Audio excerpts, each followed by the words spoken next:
नमस्कार विद्यार्थी मित्रांनो, मी सचिन शिंदे सर शारदा अकॅडमीच्या ऑनलाईन प्लॅटफॉर्मवरती तुमचं स्वागत करत आहेत। तुम्ही सगळे व्यवस्थित असताल, तंदुरुस्त असताल, मजेत असताल आणि अभ्यास करत असताल। ओके, तर मित्रांनो, तुम्हाला घरी बसल्या शारदा अकॅडमी ऑनलाईन प्लॅटफॉर्म घेऊन आलेला आहे। सर्व विषयाच्या स्पेशल विषयाच्या बॅच सुरू झालेले आहेत। तर आज आपण ऑनलाईन येण्याचं कारण आहे ते म्हणजे आज जिओग्राफीची बॅच सुरू होत आहे। 22 तारखेपासून ऑनलाईन जिओग्राफीची बॅच सुरू होणार आहे। तर त्या अनुषंगाने आज आपण तुमच्या समोर चर्चा करण्यासाठी आलेलो आहोत। तर आज आपण जिओग्राफीची बॅच सुरू होतीये त्याच्या अगोदर काही बेसिक गोष्टी चर्चा करणार आहोत, ज्याच्यावरती आता राहिलेल्या टायमिंग मध्ये तुम्हाला कंबाईनची तयारी कशी करायची आहे याच्यावरती आपण चर्चा करणार आहोत। आज फक्त आपण कंबाईनवर चर्चा करणार आहोत, ग्रुप सी आणि ग्रुप बी भूगोल विषयावरती, कारण राज्यसेवेची बॅच नाहीये, ही कंबाईन फोकस बॅच आहे। पण सरळ सेवेच्या सर्व स्पर्धा परीक्षांच्या ज्या काही सरळ सेवा आहेत त्या मुलांनाही याचा फायदा होईल, कारण सरळ सेवा आणि कंबाईन या दोन्ही परीक्षेला महाराष्ट्राचा आणि भारताचा भूगोल आहे। सो तुम्हाला आता राहिलेल्या दिवसामध्ये भूगोलाचा अभ्यास करण्यासाठी जो काही सिलेबस आहे तो सिलेबसचे कोणते टॉपिक आहेत ते तर आपण चालू लेक्चरमध्ये नंतर लेक्चर सुरू झाल्याच्या नंतर करणार आहेत। पण आता तुम्हाला भूगोल विषयाचा अभ्यास करताना कोणत्या टॉपिकवर फोकस करायला पाहिजे, कोणत्या टॉपिकवर भूगोलच्या आयोगाने सर्वात जास्त क्वेश्चन विचारलेले आहेत त्या अनुषंगाने आज आपण चर्चा करणार आहोत। म्हणजे राहिलेल्या टायमिंग मध्ये तुम्हाला त्या टॉपिकवरती फोकस जास्त करायचा आहे। तर मित्रांनो, हा तुम्हाला स्क्रीनवरती तुम्हाला कंबाईन एनालिसिस 2011 ते 2020 याचा चार्ट दिसतोय। याच्यावरती तुम्हाला पहिल्या स्टार्टिंगला आपण महाराष्ट्राचा भूगोल हा चर्चा करणार आहेत। महाराष्ट्राच्या भूगोलवरती तुम्हाला जर आपण बघितलं तर कोणते टॉपिक आहेत ज्याच्यावर सर्वात जास्त क्वेश्चन विचारलेले आहेत, तुम्ही अभ्यास करताना ह्या टॉपिकवर जास्त फोकस करायचा। तर महाराष्ट्राची प्राकृतिक रचना हा जो टॉपिक आहे, महाराष्ट्राची प्राकृतिक रचना या टॉपिकवर मित्रांनो आतापर्यंत तुम्हाला 36 क्वेश्चन विचारून झालेले आहेत। महाराष्ट्राची प्राकृतिक रचना तुम्हाला अभ्यासाच्या दृष्टीने महत्त्वाचा टॉपिक आहे, म्हणून हा टॉपिक अगोदर व्यवस्थित जास्तीत जास्त ह्याच्यावर क्वेश्चन विचारतात, म्हणून 36 क्वेश्चन आहेत, ह्याच्यावर जास्त फोकस करा अभ्यास करताना। सेकंड टॉपिक जर बघितलं तुम्ही महाराष्ट्राची नदी प्रणाली, तर नदी प्रणाली हाही टॉपिक खूप महत्त्वाचा आहे। आतापर्यंत या टॉपिकवरती जवळजवळ 33 क्वेश्चन येऊन गेलेले आहेत, पूर्व प्लस मुख्य परीक्षा महाराष्ट्राची नदी प्रणाली। त्याच्यावर क्वेश्चन कसे आलेले आहेत ते आपण नंतर बघणार आहेत चॅप्टर मध्ये, तो टॉपिक शिकवताना। आता फक्त आपण अनालिसिस करतोय की कोणत्या टॉपिकवर कोणते क्वेश्चन कसे टाइपचे किती वेळेस आलेले आहेत। तिसरा टॉपिक आहे मित्रांनो महाराष्ट्राची मृदा, त्या पिके आणि जल व्यवस्थापन। तर महाराष्ट्राची मृदा, पिके, जल व्यवस्थापन या टॉपिकवरती तुम्हाला आतापर्यंत जवळजवळ 32 क्वेश्चन येऊन गेलेले आहेत, म्हणून हाही खूप महत्त्वाचा टॉपिक आहे, ह्याच्यावर तुम्हाला अभ्यास करायचा आहे, याच्यावर फोकस करायचा आहे। 4 नंबरचा टॉपिक आहे मित्रांनो लोकसंख्या आणि स्थलांतर। तर लोकसंख्या आणि स्थलांतर या टॉपिकवरती तुम्हाला आतापर्यंत 30 क्वेश्चन येऊन गेलेले आहेत, त्यामुळे हा एक महत्त्वाचा टॉपिक आहे। मी तुम्हाला जास्त कडून कमीकडे मार्किंगचं अनालिसिस सांगतोय, म्हणजे त्या टॉपिकवर तुम्हाला त्या पद्धतीने फोकस करावा लागेल, ठीक आहे। त्याच्यानंतर तुम्हाला 5 नंबरचा टॉपिक आहे वाहतूक, दळणवळण आणि त्याच्यानंतर पर्यटन। हा कॉमन टॉपिक आहे तुम्हाला दिलेला, वाहतूक, दळणवळण आणि पर्यटन। दळणवळण वाहतूक मध्ये तुम्हाला काय करायचं आहे, तर रस्ते, नॅशनल हायवे, रस्ते, महामार्ग आणि त्याच्यानंतर तुम्हाला लोहमार्ग, ह्या दोनवरती जास्तीत जास्त क्वेश्चन विचारतात तुम्हाला। आणि त्याच्यानंतर पर्यटन विभाग कोणते कोणते आहेत महाराष्ट्रातले। ओके, तर याच्यावरती आतापर्यंत तुम्हाला 28 क्वेश्चन येऊन गेलेले आहेत, महत्त्वाचा टॉपिक आहे हाही।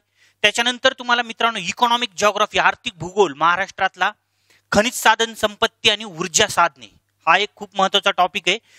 खनिज साधन संपत्ती आणि ऊर्जा साधने अशी एकही कंबाईनची एक्झाम नाही त्याच्यावरती तुम्हाला क्वेश्चन विचारलेला नाहीये, कंपल्सरी क्वेश्चन आहे। तर ते कसे क्वेश्चन विचारतात ते नंतर बघणार आहे आपण। 20 क्वेश्चन मित्रांनो या टॉपिकवरती येऊन गेलेले आहेत। त्याच्यानंतर तुम्हाला 7 नंबरचा टॉपिक आहे उद्योगधंदे। तर उद्योगधंद्याचं वर्गीकरण आपण नंतर बघणार आहे, कसे तुम्हाला याचा अभ्यास करायचा आहे। तर याच्यावरती 17 क्वेश्चन येऊन गेलेले आहेत, महत्त्वाचा टॉपिक आहे।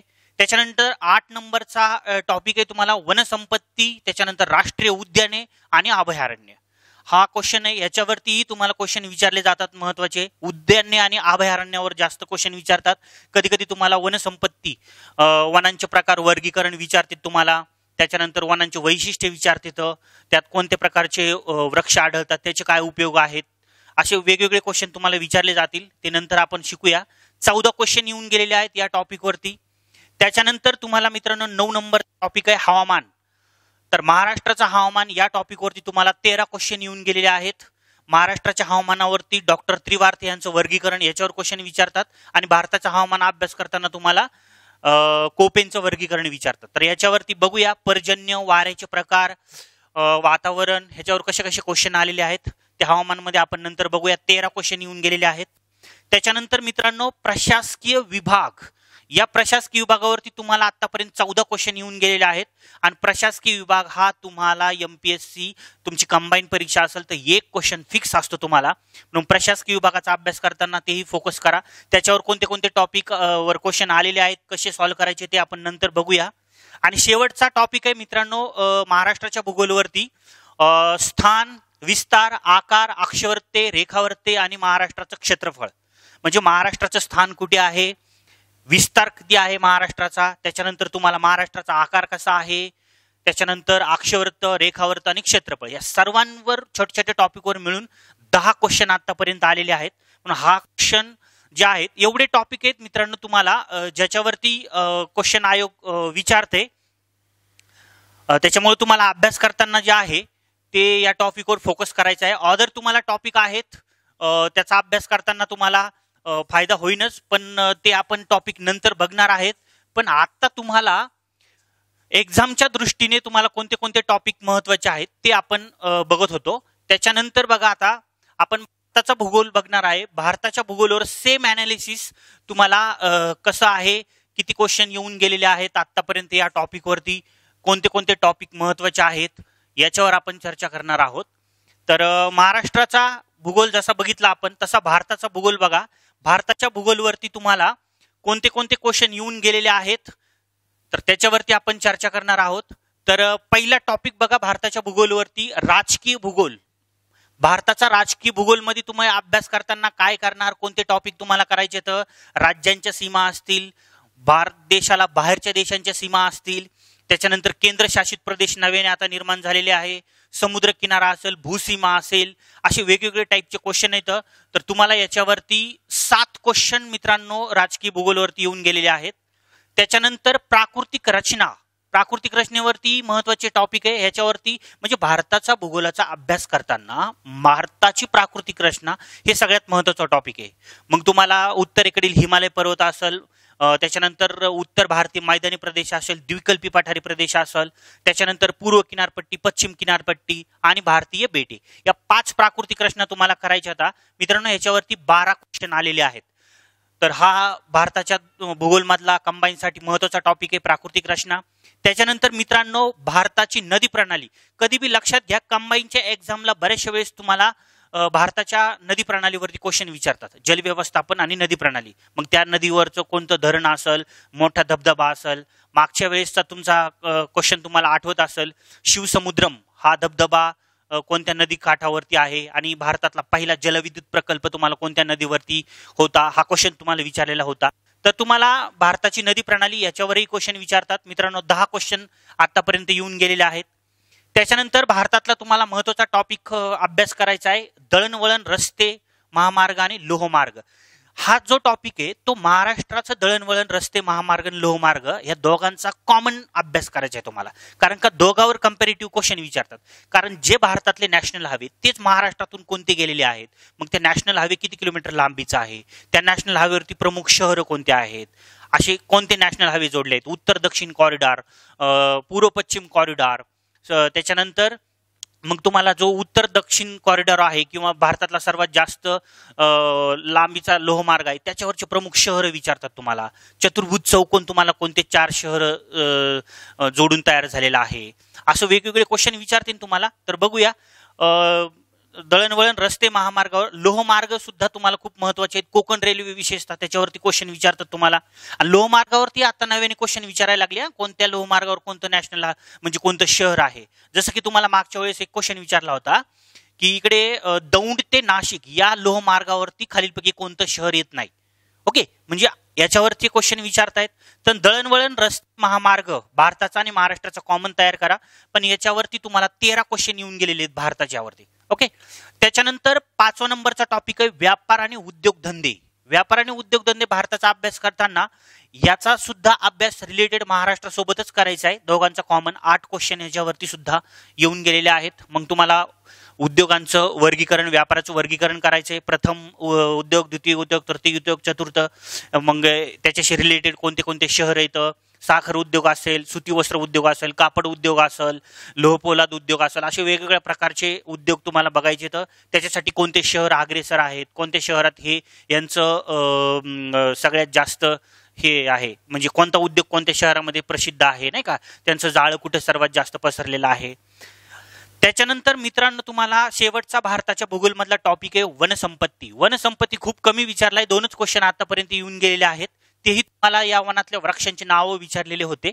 तर लक्षात राहू द्या, वनसंपत्ती हा एक महत्त्वाचा टॉपिक आहे भारताच्या भूगोलमध्ये. अभ्यास करताना तुम्हाला हे 5 ते 6 टॉपिक अभ्यास करायचे. तर त्याच्यानंतर मित्रांनो तुम्हाला ह्याच्यावरती नेक्स्ट जो आहे भारताचा भूगोल अभ्यास करताना जसा इकडे विचारते ना, तसंच तुम्हाला जगाच्या भूगोलवरती काही क्वेश्चन येऊन गेलेले आहेत. कंबाईनच्या दृष्टिकोनातून जगाचा भूगोल जे आहे तो जास्त विचारलेला नाहीये. तरीही जर विचारला तर याच्यावरती कोणते टॉपिक आहेत ज्याच्यावरती तुम्हाला MPSC क्वेश्चन विचारते किंवा याच्यावरती क्वेश्चन विचारलेले आहेत. तसा जगाचा भूगोल खूप महत्त्वाचा तुम्हाला कंबाईनच्या दृष्टीने नाहीये. तरीही आपण आउट ऑफ मार्क जर तुम्हाला घ्यायचे असतील, पैकीच्या पैकी भूगोलला मार्क जर घ्यायचे असतील, तर जगाच्या भूगोलाच्या काही टॉपिकचाही तुम्हाला अभ्यास पाहिजे. कारण का 2017, 2018 आणि 2019 या परीक्षेला थोडासा भारताचा भूगोल आणि जगाचा भूगोल विचारण्याचे जे काही चान्सेस आहेत ते जास्त आलेले आहेत. तुम्हाला सांगतो 1 मिनिटात त्याचं पण वर्गीकरण. तर बघा, जगाच्या भूगोलवरती नाही का कंबाईनच्या दृष्टिकोनातून कोणत्या टॉपिकवर क्वेश्चन विचारला गेलेला होता, तर हा जो टॉपिक आहे पृथ्वीचे अंतरंग. बघा, पृथ्वीच्या अंतरंगावरती तुम्हाला क्वेश्चन आयोगाने विचारलेला आहे. बघा, पृथ्वीच्या अंतरंगावरती कंबाईनला बरेच वेळेस क्वेश्चन रिपीट झालेला आहे. ती पूर्व परीक्षा असेल, मुख्य परीक्षा असेल, तर पृथ्वीचे अंतरंग एक व्यवस्थित अभ्यास करा. त्याच्यानंतर तुम्हाला भूरूपे असतील. आता मित्रांनो, भूरूपे जो टॉपिक आहे तो भूरूपे तुम्हाला 4 प्रकारचे भूरूपे अभ्यास करायचे. कोणते 4 प्रकारचे भूरूपांचा अभ्यास करायचा आहे, तर तुम्हाला मी डिटेल्स तिकडे टॉपिकमध्ये शिकवताना सांगेल. पण सध्याला नदी जी आहे, नदीमुळे तयार होणारे भूरूपे, मग नदीमध्ये तुम्हाला नदीच्या अपक्षरण कार्यामुळे तयार होणारे भूरूपे, नदीच्या निक्षेपण कार्यामुळे तयार होणारे भूरूपे. ओके, मग हे कोणते कोणते आहेत भूरूपे, मग तुम्हाला कधी कधी त्याची आकृती देतात, नाहीतर कधी कधी नावं देतात, आणि आकृतीहून तुम्हाला कशामुळे तयार होणारे भूरूपे आहेत असे विचारतात. त्याच्यानंतर तशीच दुसरा एक भूरूप आहे तुम्हाला. भूरूप दुसरी कोणती आहे, हिमनदी. हिमनदीच्या निक्षेपण कार्यामुळे आणि अपक्षरण कार्यामुळे तयार होणारे भूरूपे, हा हिमनदी एक तुम्हाला करायचा आहे. त्याच्यानंतर तिसरा प्रकार जो आहे तो आहे वारा. वाऱ्यामुळे तयार होणारे भूरूपे कोणते कोणते आहेत. ओके, त्या वाऱ्यामुळे तयार होणारे भूरूप तुम्हाला विचारते ना. आणि त्याच्यानंतर समुद्री लाटा. तर समुद्री लाटा याच्यावरतीही क्वेश्चन तुम्हाला विचारते ना. तर ह्या 4 प्रकारचे जे काही भूरूपे आहेत, हे 4 प्रकारचे भूरूपे तुम्हाला MPSC कंबाईनला विचारलेले आहेत, प्रीला, मेन्सला. ओके, त्याच्यानंतर तुम्हाला जो नेक्स्ट टॉपिक आहे अभ्यास करायचा आहे तो आहे जगाचा हवामान. जगाचा हवामान मग तुम्हाला पर्जन्य, त्याच्यानंतर वारे, वाऱ्याचे प्रकार, त्याच्यानंतर हे आता सायक्लॉन तुम्हाला पर्जन्याच्या प्रकारामध्ये तुम्हाला विचारते, चक्रीवादळ वगैरे, नाही का. तर वितरण, पर्जन्याचं वितरण कोणतं कोणतं आहे, वातावरणाचे पट्टे कोणते कोणते आहेत, हे वेगवेगळे क्वेश्चन विचारते ना. तर हा तुम्हाला करंट रिलेटेड टॉपिक यावर्षी विचारते. तुम्हाला मित्रांनो सांगतो मी, 90% चान्सेस आहेत यावर्षी तुम्हाला चक्रीवादळावरती क्वेश्चन विचारते, सायक्लॉन. कारण का, तर यावर्षी म्हणजे दरवर्षीच मे मध्ये चक्रीवादळ येत आहेत वेगवेगळे. त्याला नाव देण्याच्या पद्धती कोण देतं, त्यांच्या कोणत्या देशांनी त्याला नाव दिलेले आहे, चक्रीवादळाचे प्रकार कोणते कोणते आहेत, आताच पश्चिम किनारपट्टीवर कोणते चक्रीवादळ येऊन गेले. मग तसं तुम्हाला यावर्षी विचारायचा चान्सेस का आहे म्हणतोय मी, कारण का जर हा आपला भारताची पश्चिम किनारपट्टी आहे. ओके, कारण का मे महिन्यामध्ये तुम्हाला इकडं पूर्व किनारपट्टीवर इकडं बंगालच्या खाडीमध्ये चक्रीवादळ आलं होतं, अम्फान. लक्षात राहू द्या, अम्फान चक्रीवादळाचा मग वेग किती होता, मग तिकडं पश्चिम बंगालला आणि ओडिसाला म्हणजे कोणत्या 2 राज्यांना सर्वात जास्त नुकसान झालं होतं हे. तर मला काय सांगायचं, हे करंट रिलेटेड काय, तर यावर्षी जून महिन्यामध्ये, मी काय नीट सांगतोय, नीट ऐका, जून महिन्यामध्ये चक्रीवादळ आलं होतं. आणि चक्रीवादळ कुठं आलं होतं, अरबी समुद्र.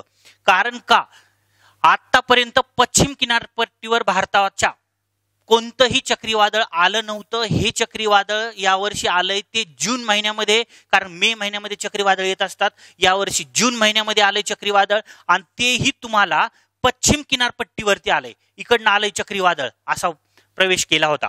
मग याच्यावरती, कारण का ते आतापर्यंत आलेलं पहिलं चक्रीवादळ, मग त्यांचं काय नाव होतं, त्याचा वेग किती होता, महाराष्ट्रातल्या कोणत्या राज्यामध्ये, भारतातल्या कोणत्या राज्यामध्ये त्यांनी प्रवेश केला होता, मग महाराष्ट्रात कोणत्या जिल्ह्यामध्ये प्रवेश केला होता, त्याचा ताशी वेग कसा होता, त्याचं वर्गीकरण काय होतं, त्याचं कोणत्या राज्याला त्याचा परिणाम झाला होता, त्या म्हणजे त्या चक्रीवादळाला नाव कोणी दिलं होतं. आता निसर्ग चक्रीवादळ हे नाव दिलं होतं. ओके, निसर्ग चक्रीवादळ हे नाव खालीलपैकी, आता तुम्हाला याच्यावर क्वेश्चन विचारू शकतात. आताच भारताच्या पश्चिम किनारपट्टीवरती जे निसर्ग चक्रीवादळ जे आलं होतं, या निसर्ग चक्रीवादळा खालीलपैकी कोणत्या देशाने नाव दिलं. मग पाकिस्तान असेल, थायलंड असेल, श्रीलंका असेल किंवा भारत असेल. ओके, असे वेगवेगळे नाव आहेत. ते नाव देण्याच्या पद्धती काय आहेत, ते कशा आल्या होत्या, आतापर्यंत कोणते चक्रीवादळ आले होते, यांच्याबद्दल सगळ्या डिटेल माहिती जी आहे ते आपण नंतर घेणार आहेत. म्हणून हा टॉपिक तुम्हाला करंट रिलेटेड करायचा आहे. मित्रांनो, या टॉपिकवर 3 क्वेश्चन येऊन गेलेले आहेत.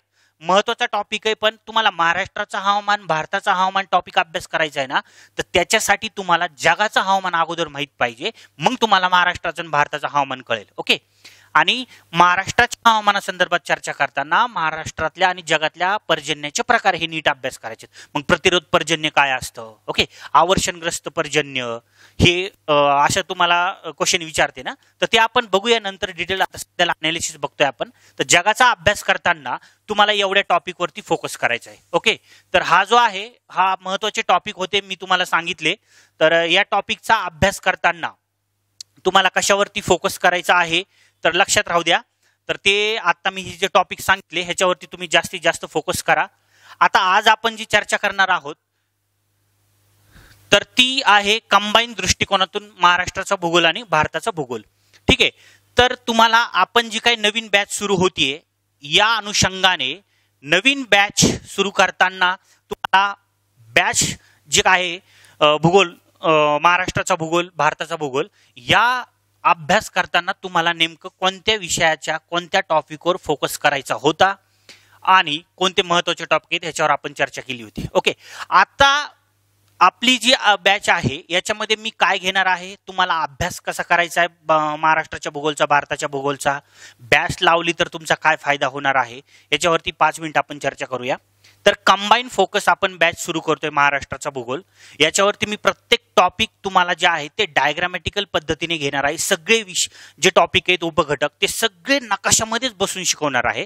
कलरफुल नकाशे येतं तुम्हाला, नंतर PDF स्वरूपात नोट्स पण उपलब्ध होणार आहेत. 1000 आपण याची फीस ठेवलेली आहे. आता डेमो बिमो आपण काही घेत नाही येतं. आता 20 तारखेला बॅच सुरू होणार होती आज, नंतर 22 तारीख तुम्हाला ठेवली बॅचची. तर आपण डायरेक्टली टॉपिकला चालू करणार आहेत. तर तुम्हाला मी कसं शिकवणार आहे आणि तुम्ही घरी जाऊन अभ्यास कसा करायचा आहे याच्यावरती आपण चर्चा करूया. मी कसं शिकवणार आहे तर प्रत्येक घटक नकाशातच बसून शिकवणार आहे. कसा शिकवणार आहे उदाहरणार्थ याच्यावरती आपण 1 मिनिट चर्चा करूया. महाराष्ट्राची नैसर्गिक सीमा. मित्रांनो, तुम्ही जे अभ्यास करतात तर ते आता तुम्हाला प्रत्येक विषय लक्षात ठेवण्यासाठी परीक्षात तुम्हाला जर आउट ऑफ मार्क पडायचे असेल तर महत्त्वाची गोष्ट काय आहे, त्याचा अभ्यास कसा करायचा आहे. प्रत्येक विषयाचा अभ्यास करण्याची मेथड जी असते ना ती वेगवेगळी असते. मग महाराष्ट्राचा अभ्यास करायचा आहे भूगोलाचा किंवा भूगोल विषयाचा अभ्यास करताना तुम्ही विदाऊट नकाशाशिवाय अभ्यास करू शकत नाही, कारण नुसती थेरॉटिकल जर अभ्यास केला ना ते लक्षात राहत नाही. तर उदाहरणार्थ बघा, आता हा महाराष्ट्राचा नकाशा आहे. या महाराष्ट्राच्या नकाशावरती तुम्हाला आतापर्यंत नाही का 6 क्वेश्चन येऊन गेलेले आहेत. ते तुम्हाला दिसतं याच्यामध्ये, याच्यावर 6 क्वेश्चन येऊन गेलेले आहेत. ते कोणते 6 क्वेश्चन होते किंवा तुम्हाला अभ्यास कसा करायचा. उदाहरणार्थ हा महाराष्ट्राचा नकाशा आहे. चलो, महाराष्ट्राच्या पश्चिमेला तुम्हाला इथं दिसते कोकण किनारपट्टी आहे. ओके, कोकण किनारपट्टी महाराष्ट्राच्या इकडे समुद्र, अरबी समुद्र लागलाय, त्याला आपण कोकण किनारपट्टी म्हणतोय. अरबी समुद्र किती किलोमीटर लांबीचा आहे महाराष्ट्राला तर 720 किलोमीटर लांबीचा समुद्र किनारा आहे. ओके, 720 किलोमीटर लांबीचा समुद्र किनारा आहे, पण किनारपट्टी किती आहे, किनारपट्टी किती आहे 560 किलोमीटर. लक्षात राहू द्या कधी पण, समुद्र किनारा टोटल पाणी हे किती किलोमीटर आहे 720, आणि महाराष्ट्राला किनारपट्टी किती लागली आहे, म्हणजे अशी स्ट्रेट जर तुम्ही असा कोकणाचा विस्तार जर बघितला अरबी समुद्राला तर हा किती आहे 560 किलोमीटरचा आहे. म्हणजे किनारपट्टी 560 आणि समुद्र किनारा किती आहे 720. चलो नेक्स्ट, दिशा बघा, इकडे पूर्व तुम्हाला दिशा आहे नकाशाच्या अभ्यास करताना दिशा महत्वाची पाहिजे. इकडे पूर्व, इकडे पश्चिम, इकडे कोणती दक्षिण, इकडे कोणती उत्तर. तर ह्या टॉपिकवर क्वेश्चन 6 कसे येऊन गेलेत. एकाच नकाशामध्ये तुम्ही असा टॉपिक बसू शकता. एक टॉपिक एका नकाशामध्ये. बघा इथं वायव्य दिशा आहे, इथं नैऋत्य, वायव्य, त्याच्यानंतर ईशान्य आणि त्याच्यानंतर आग्नेय. आता बघा महाराष्ट्राच्या वायव्येला नेमकं काय काय आहे. महाराष्ट्राच्या वायव्येला काय काय आहे तर इथं आहे अक्राणी टेकड्या. ओके. त्याच्यानंतर काय आहे गाळणा टेकड्या किंवा गाळणा डोंगर. ओके. आणि त्याच्यानंतर आहे सातमाळा डोंगर, नाशिक मधला, धुळे आणि नंदुरबार मधला गाळणा डोंगर, गाळणा टेकड्या आणि अक्राणी टेकड्या नंदुरबार जिल्ह्यामधल्या. ओके. या 3 ज्या आहेत हे महाराष्ट्राची वायव्य सीमा निश्चित करतात. मग तुम्हाला क्वेश्चन काय विचारते, महाराष्ट्राची वायव्य सरहद्द खालीलपैकी कोणत्या नैसर्गिक घटकाने तयार होते. ओके. हा येणाऱ्या काळात परीक्षेला विचारला जाऊ शकतो. पण तुम्हाला इथं क्वेश्चन काय विचारलेला होता, अक्राणी टेकड्या महाराष्ट्राच्या वायव्येला कोणत्या टेकड्या आहेत असा क्वेश्चन विचारला होता. तर कोणत्या टेकड्या आहेत त्या अक्राणी टेकड्या. तर महाराष्ट्राच्या वायव्येला अक्राणी टेकड्या, गाळणा डोंगर किंवा गाळणा टेकड्या आणि सातमाळा डोंगर. हे तुम्हाला 3 गोष्टी आहेत लक्षात ठेवायचं आहे.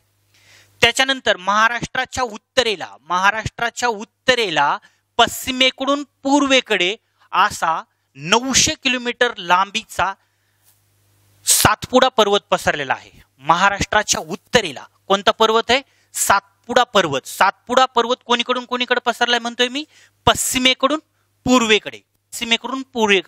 किती किलोमीटर लांबीचा आहे तो, 900 किलोमीटर लांबीचा आहे. ओके. मग हा जो 900 किलोमीटर आहे की कुठून, गुजरातमध्ये, महाराष्ट्रामध्ये आणि मध्य प्रदेशमध्ये असं 3 राज्यांमध्ये पसरलेला पर्वत. त्याची एकूण लांबी किती आहे, 900 किलोमीटर. आणि सरासरी जर तुम्हाला विचारली तर सरासरी किती आहे, 800 किलोमीटर आहे सातपुडा पर्वत, जो आपल्या महाराष्ट्राच्या उत्तरेला आहे.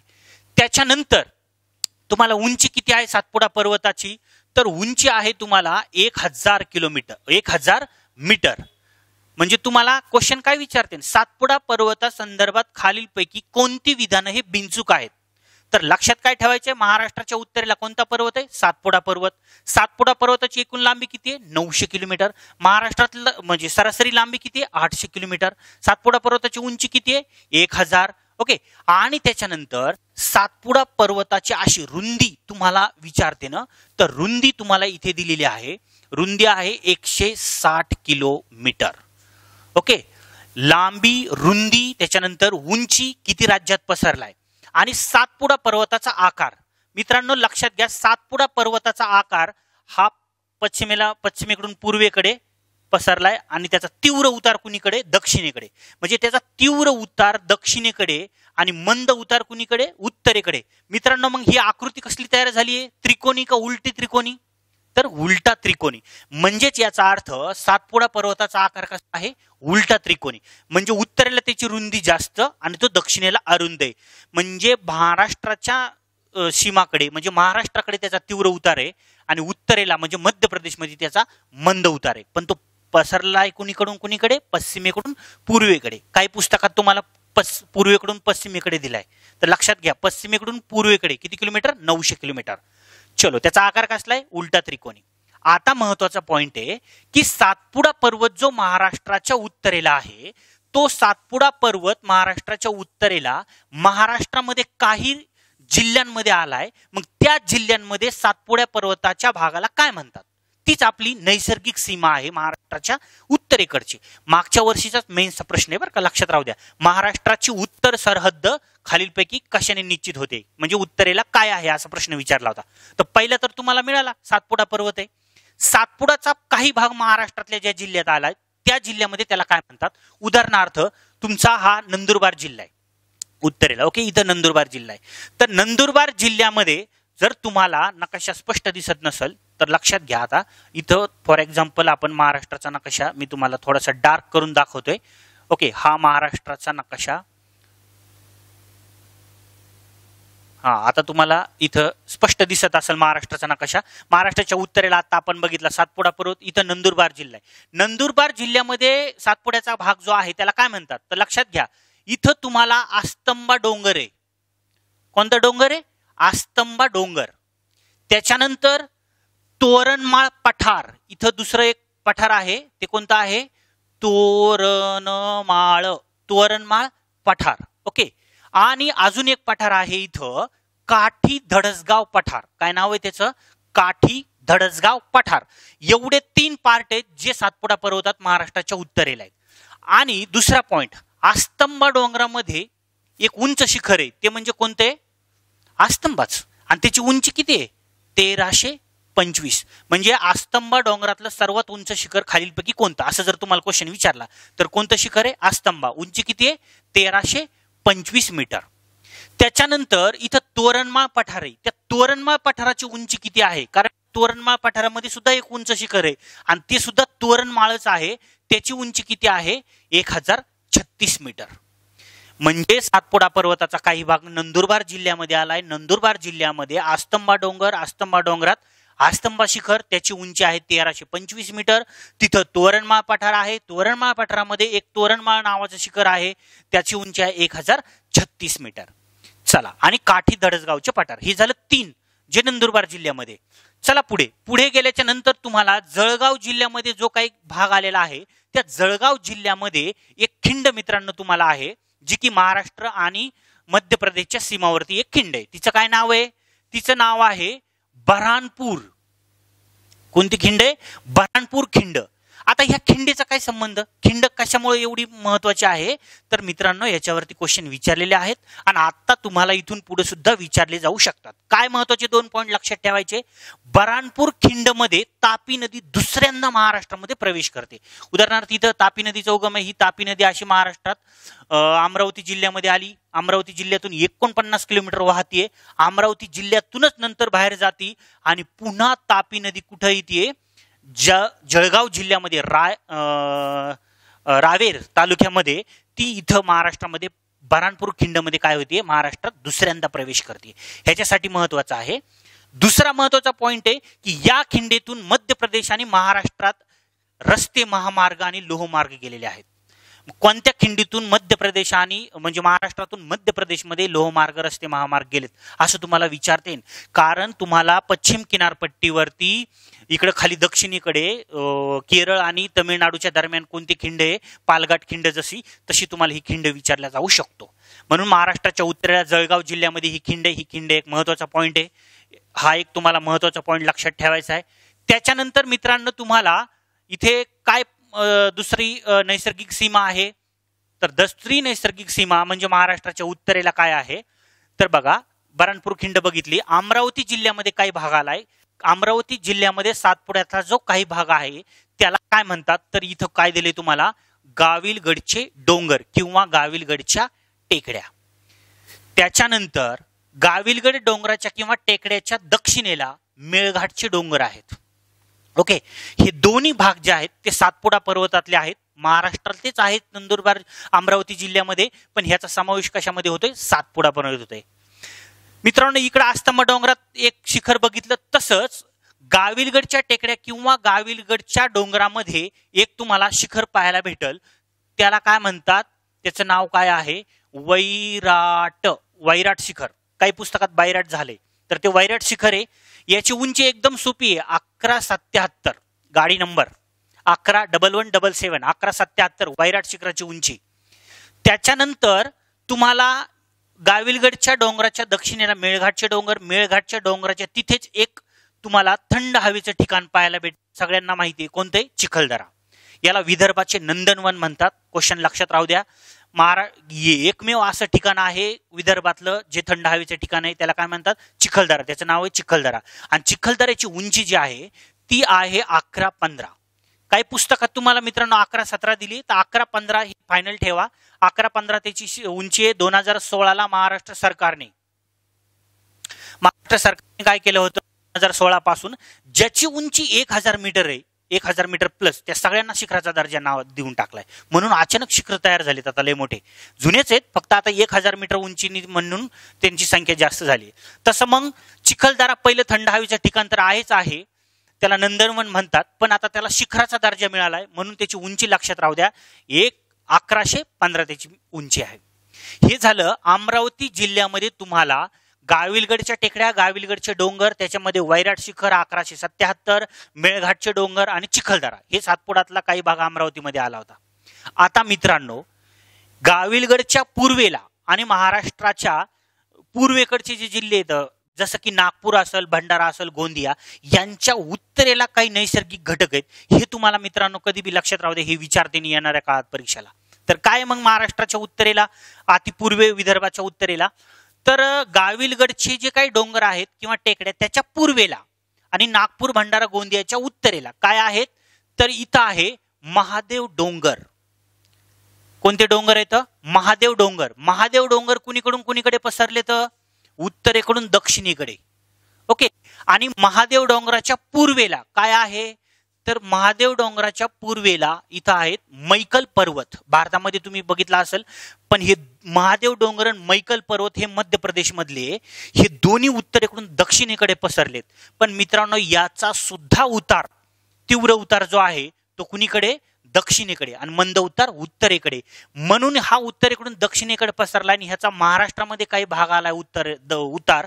म्हणून महाराष्ट्राच्या अति पूर्वेकडचा पठाराचा जो उतार आहे तो उत्तरेकडून दक्षिणेकडे. ओके. त्याच्यामुळे विदर्भात म्हणजे विदर्भातल्या ज्या नद्या आहेत त्या तुम्हाला एकच सेकंद,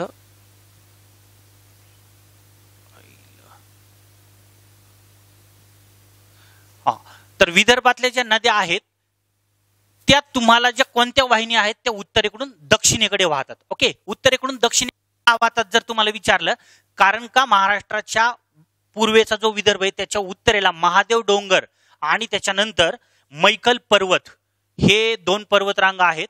त्याच्यावरून ते तुम्हाला महत्वाचे पॉइंट विचारले जाऊ शकतात, तर त्याच्यामुळे तेही लक्षात राहू द्या. ओके. तर हा जो इथं आहे महादेव डोंगर, त्याच्यानंतर मैकल पर्वत, ह्यांचा तीव्र उतार कुणीकडे, उत्तरेकडून दक्षिणेकडे. हे तुम्हाला महाराष्ट्राच्या उत्तरेला पर्वत सांगायचे तर म्हणजे डोंगर. आणि हे आता महाराष्ट्राची ईशान्य सरहद जी आहे ती ईशान्य सरहद्दीवरती मित्रांनो इथं गोंदिया जिल्ह्यामध्ये एक टेकड्या आहेत, त्या म्हणजे कोणत्या आहेत, दरकेसा टेकड्या. हे एक वेळेस तुम्हाला क्वेश्चन विचारलेला होता, महाराष्ट्राच्या ईशान्येला कोणत्या टेकड्या आहेत, तर कोणत्या टेकड्या आहेत, दरकेसा टेकड्या. तर ह्या लक्षात राहू द्या.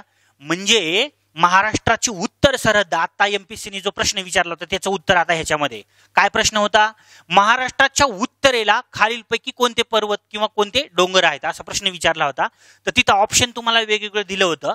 तर इथं लक्षात राहू द्या, हा सातपुडा पर्वत आणि त्याच्यानंतर हे गाविलगडचे डोंगर किंवा गाविलगडच्या टेकड्या, हे तुम्हाला बरोबर 3 क्रमांकाचं उत्तर द्यायचं होतं. महाराष्ट्राच्या उत्तरेला काय, सातपुडा पर्वत आणि त्याच्यानंतर गाविलगड. पण इथून पुढे जर एमपीएससीने विचारलं महाराष्ट्राची उत्तर सरहद्द खालीलपैकी कशाने निश्चित होते, तर महाराष्ट्राच्या उत्तरेला आता आपण बघितलं काय काय होतं, सातपुडा पर्वत आहे, किती किलोमीटर लांबीचा, 900 किलोमीटर, सरासरी किती आहे, 800. त्याची रुंदी किती आहे, 150 ते 160 किलोमीटर, उंची किती होती, 1000 मीटर होती.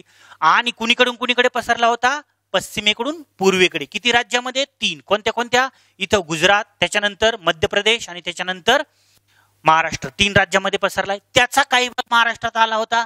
मग ते कोणता होता, नंदुरबार जिल्ह्यामध्ये आस्तंबा डोंगर, त्याच्यानंतर काठी दडसगावचे पठार, तोरणमाळ पठार, त्याच्यानंतर आस्तंबा शिखर, तोरणमाळ शिखर, त्याच्यानंतर बराणपूर खिंड, त्याच्यानंतर गाविलगडचे डोंगर, त्याच्यानंतर मेळघाटचे डोंगर, चिखलदरा, आणि गाविलगडच्या पूर्वेला महादेव डोंगर, महादेव डोंगराच्या पूर्वेला मैकल पर्वत आणि ईशान्येला दरकेसा टेकड्या.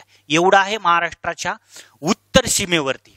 अजून एक लास्ट पॉइंट नीट समजून घ्या. आता इथं आपण आताच बघितलं की तुम्हाला इथं महादेव डोंगर, ओके, आणि त्याच्यानंतर इथं मैकल पर्वत, ओके, मैकल पर्वत, ह्या दोघांच्या मध्ये एक पठार आहे, लक्षात राहू द्या. कोणतं पठार आहे, अमरकंटक पठार.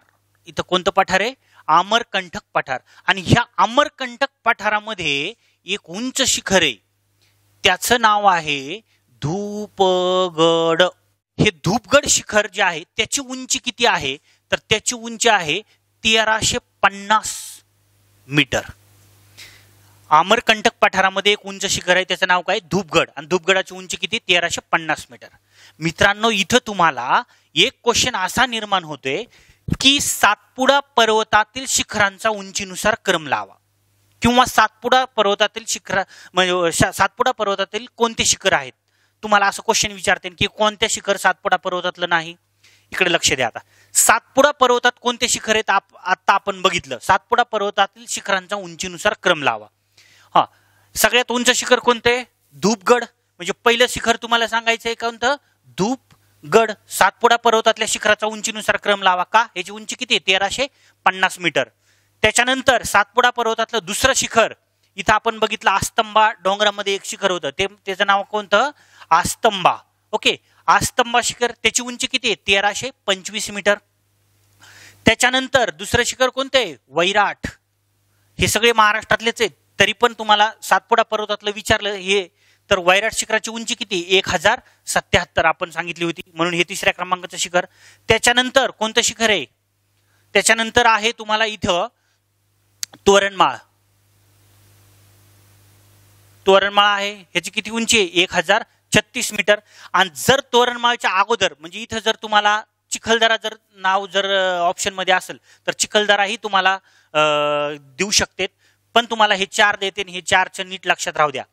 1350, 1325, 1177 आणि 1036 हे आहेत तुम्हाला सातपुडा पर्वत जो महाराष्ट्राच्या उत्तरेला आहे त्या सातपुडा पर्वतातल्या शिखरांचा उंचीनुसार क्रम. म्हणजे एवढे पॉइंट आहेत महाराष्ट्राच्या उत्तरेला.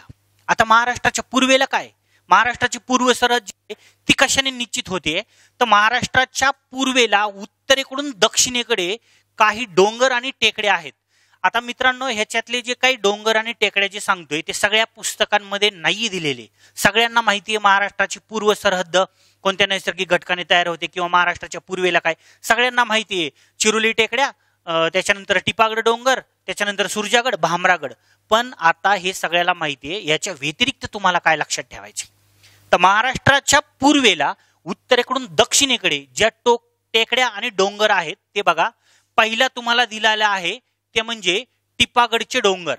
ओके, टिपागडचे डोंगर आहेत. इथं हे टिपागडचे डोंगर, तिथं नाव दिलेलं आहे. तुम्हाला हे डिटेल्स नकाशामध्ये नंतर तुम्हाला नोट्समध्ये मिळेल.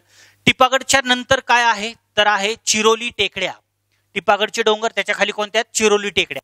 चिरोली टेकड्याच्या खाली काय आहे तर ते आहे सांताला डोंगर. सांताला डोंगर हे कोणत्या पुस्तकात दिलेलं नाही. सांताला डोंगराच्या दक्षिणेला मग तुम्हाला सुरजागड, त्याच्यानंतर आहे भामरागड आणि सुरजागड भामरागडच्या दक्षिणेला इकडे चिकियाला डोंगर आहे आणि चिकियाला डोंगराच्या दक्षिणेला शिरोंचा, जिथं प्राणहिता आणि गोदावरी नदीचा संगम होतोय गडचिरोलीच्या दक्षिणेला, तिथं कोणते डोंगर आहेत? शिरोंचा किंवा त्याला सिरकोंडा डोंगर म्हणतात. तर इथं हे उत्तरेकडून दक्षिणेकडे डोंगर तुम्हाला सांगायचे तर कोणते कोणते आहेत? पहिले टिपागडचे डोंगर, त्याच्यानंतर चिकियाला डोंगर, सांताला डोंगर, सुरजागड, भामरागड, त्याच्यानंतर चिकियाला आणि त्याच्यानंतर कोणता आहे? सिरकोंडा किंवा शिरोंचा डोंगर. आणि इथं सुरजागड आणि भामरागड जे दिले त्या सुरजागड आणि भामरागड मध्ये लक्षात राहू द्या पूर्व विदर्भातलं एक शिखर आहे, त्याचं नाव आहे गडलगट्टा. अजून बऱ्याच जणांना माहित नाही कोणतं शिखर आहे? गडलगट्टा. तर ते गडलगट्टा 967 मीटर उंचीचं पूर्व विदर्भातलं सर्वात उंच शिखर. मी म्हणतोय पूर्व विदर्भातलं. आणि ईस्ट विदर्भातलं विचारलं तर कोणतं सांगायचं? वैराट. पूर्व विदर्भातलं सांगितलं तर कोणतं सांगायचंय तुम्हाला? गडलगट्टा. तर हे महाराष्ट्राच्या पूर्व सरहद्दीवर नैसर्गिक सीमा आहे. आणि आता तुम्हाला महाराष्ट्राच्या दक्षिणेला ज्या काही नैसर्गिक सीमा आहेत त्या नैसर्गिक सीमा 2 नावाच्या नक्षात ठेवायच्या. इथे तुम्हाला सिंधुदुर्ग जिल्ह्यामध्ये पश्चिमेकडून पूर्वेकडून पश्चिमेकडे सह्याद्री पर्वतातच एक नदी उगम पावती, तेरेखोल नदी, आणि ती सिंधुदुर्ग जिल्ह्यामधून वाहत जाऊन ती अरबी समुद्राला मिळते गोव्यामध्ये जाऊन. तर लक्षात राहू द्या ही तेरेखोल नदी महाराष्ट्राच्या सगळ्यात दक्षिण सरहद्द कशाने तयार झालेली आहे तर महाराष्ट्राच्या दक्षिणेवरती 2 नद्या आहेत. एक आहे पश्चिमेकडे वाहत जाऊन अरबी समुद्राला मिळणारी, ती म्हणजे कोणती आहे? तेरेखोल नदी. आणि इथं कोल्हापूर जिल्ह्यामधले सह्याद्री पर्वतात उगम पाहून ती पूर्वेकडे वाहत जाणारी हिरण्यकेशी नदी पूर्वेकडे वाहत जाती, तेरेखोल नदी पश्चिमेकडे वाहत जाती. ह्या दोन्ही नद्या तुम्हाला महाराष्ट्राच्या दक्षिणेला आहेत. ही तुम्हाला महाराष्ट्राची दक्षिण सरहद्द सांगायची. आणि महाराष्ट्राच्या पश्चिम सरहद्द कशाने निश्चित होते तर महाराष्ट्राच्या पश्चिमेला काय आहे? अरबी समुद्र आहे जो की 720 किलोमीटर लांबीचा आहे. ही आहे तुमची नैसर्गिक सीमा. तर हे जे काही घटक आहेत हे असे डायग्राम मध्ये बसून घेतल्याच्या नंतर मग तुम्हाला हे सांगायला सोपं जातं. परीक्षेच्या दृष्टीने ते एकदम लक्षात राहतं. ह्याची एकदा जर प्रॅक्टिस केली, नकाशामध्ये जे काही टॉपिक आहे तो नकाशामध्ये जर बसवला तर तुम्हाला व्यवस्थित सगळ्यात जास्त समजू शकतो. तर हा टॉपिक आहे ज्याच्यावरती आपण आता चर्चा केली होती. तर याच्यामध्ये आता एक आपण छोटासा टॉपिक घेऊया, तुम्हाला अजूनही लक्षात ठेवण्यासाठी कसं एकदम व्यवस्थित लक्षात ठेवता येईल तुम्हाला. तर बघून घ्या.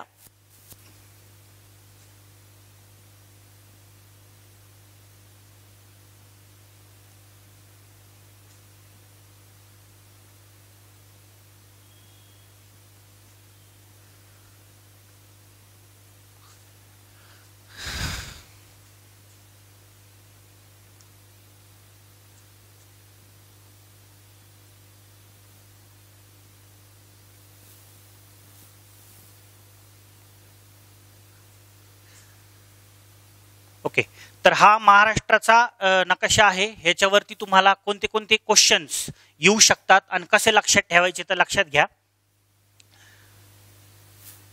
चला मी तुम्हाला हाताने एक डायग्राम काढून दाखवतो.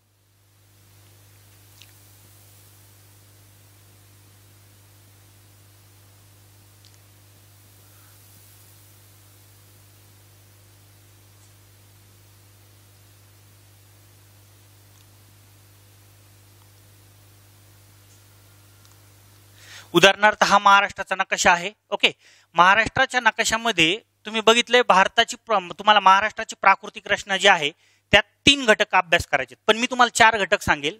कोकण किनारपट्टी, सह्याद्री पर्वत, त्याच्यानंतर महाराष्ट्र पठार आणि त्याच्यानंतर महाराष्ट्राच्या उत्तरेचे सातपुडा पर्वत. हे नैसर्गिक 3च घटक आहेत, पण तुम्हाला 4 नैसर्गिक घटकांनी अभ्यास करायचा आहे. महाराष्ट्राची प्राकृतिक रचना महत्वाचे 3 घटक.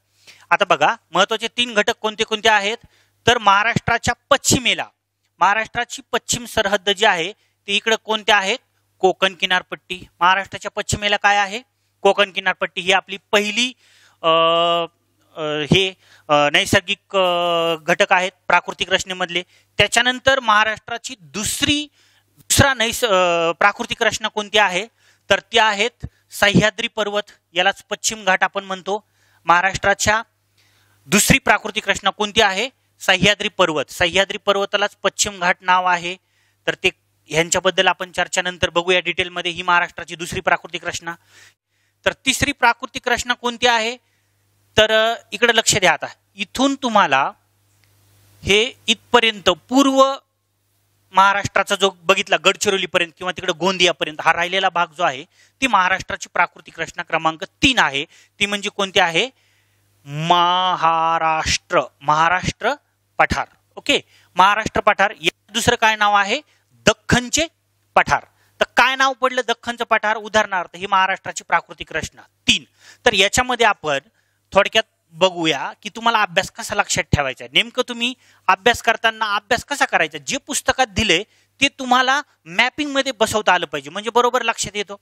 आता उदाहरणार्थ आपण जर पॉइंट बघितला की महाराष्ट्राची जे तिसरी प्राकृतिक रचना आहे उदाहरणार्थ दख्खनचं पठार किंवा महाराष्ट्र पठार. आता हे महाराष्ट्र पठारावरती काय क्वेश्चन आले तर याच्यावरती कसा अभ्यास करायचा. उदाहरणार्थ हा सह्याद्री पर्वत आहे. सह्याद्री पर्वताच्या 3 रांगा आहेत महाराष्ट्र पठारावर पश्चिमेकडून पूर्वेकडे पसरल्यात. उदाहरणार्थ पहिली कोणती आहे, सातमाळा आणि त्यालाच काय अजिंठा डोंगर रांग. ओके, सातमाळा अजिंठा डोंगर.